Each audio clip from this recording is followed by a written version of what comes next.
Hey guys, it's B Scat here for another episode of Security Guard Life. Today I'm talking about patrol techniques. So basically, what is a patrol? It's basically when you do a safety check of your site. It can be done on foot, in a vehicle, or on a bike. If you see something that is not supposed to be there, report it or deal with it. For example, you're walking down the hallway and you see a water on the floor. What do? You put a wet floor sign down and you let maintenance, cleaner, or caretaker know. Simple as that. Here's another example. You're walking down the hallway. You see a door open to a room. What do? Well, first off, you go in the room and you see what's going on. Maybe an employee has come there after hours, or maybe something, whatever, or maybe someone has broken in. Obviously, if it's a break-in, you would obviously look to see if there was any damage, if someone broke the door. Or maybe you just forgot to lock the door. So what do? You just lock the door and move along. It's happened to the best of us. It's happened to me numerous times. Let's say you're doing an exterior patrol, which means the outside of the building, and you see a broken window. What you're going to do, or what you may do, there's a lot of things you could do. Obviously, you're going to report it to your supervisor or your client, and you're also going to do an incident report. You're also going to report it to maintenance because they got to fix the window. You're also going to investigate that. So you're going to maybe start asking people on site if they saw who did it. Or maybe that person may come forward and say, hey, look, I was playing ball. I accidentally broke the window. All right, cool. Or maybe somebody on purposely broke the window. So you're also going to check the security cameras. And then you may get law enforcement involved. It really depends on the situation. To do a patrol, you need to know your building well, which you should, because you work there and you know everyone in the building. Security companies and employers need to be training their guards properly, so they know everyone in that building. And obviously, if you've been working there a while, like I've been working at my site for almost 3 years, I know everyone there. So, now here's another thing. You're on site. Let's say a strange person comes on the property. Before anyone says anything, well, you're not allowed to stop them. It's racial profiling. No. If somebody comes on property who does not belong there, you got every right to stop them and ask them who they are. You're an agent of the property.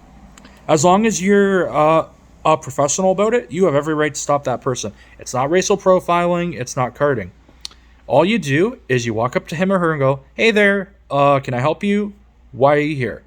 And then if they tell you, oh, hey, look, I'm waiting for someone, or hey, look, I'm with maintenance, obviously, you'd ask them for their ID. A lot of maintenance people carry ID, and if they don't, or if they give you a hard time, you are going to ask that person to leave.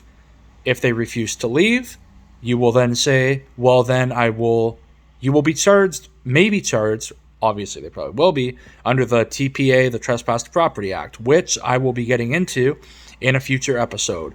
As a lot of you may know who are security guards, we use the Trespass to Property Act every day.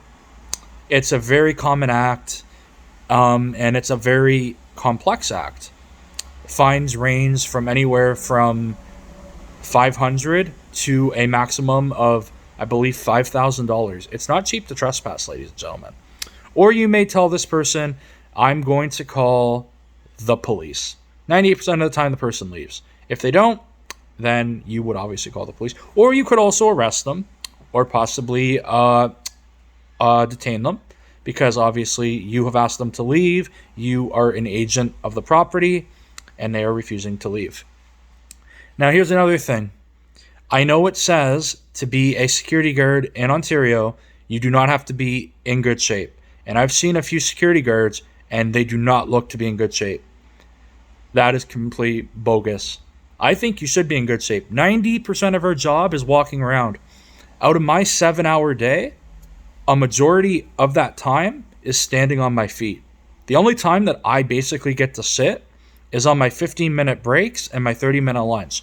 A majority of my time is walking up and down stairs and walking around. You ask any Any security guard, a majority of your job is standing and walking. If you can't do that, you should not be a security guard. Now, you may ask yourself, how do I get myself into shape? You know what I do? I go for 2-hour walks a day up and down a hill, and I also bike ride for 3 hours a day. So that's how I basically built up my legs to be strong.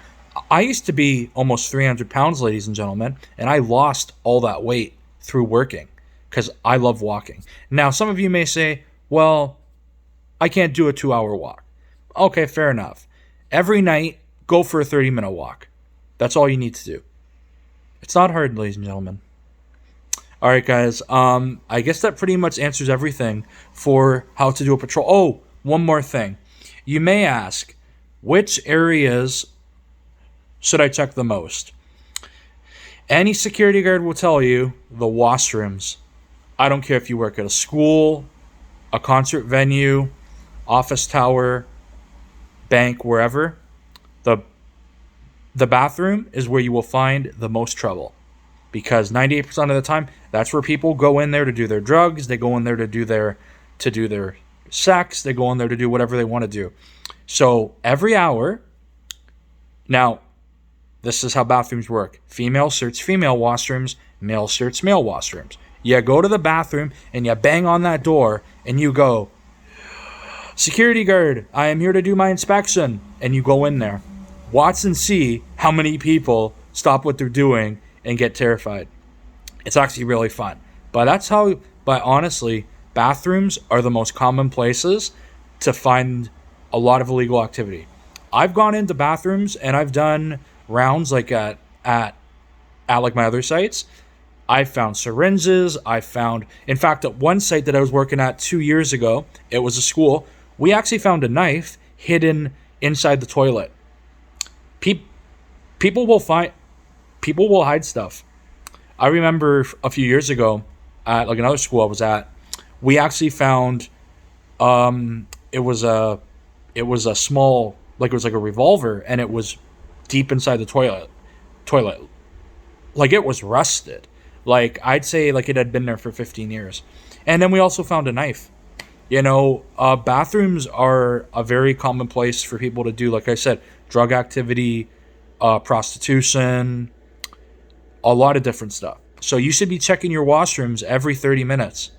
And also, if you're walking by like a washroom and you hear something going on, you better knock on that door as hard as you can and go in there and deal with it, because bathrooms are the most number one spot for that kind of stuff.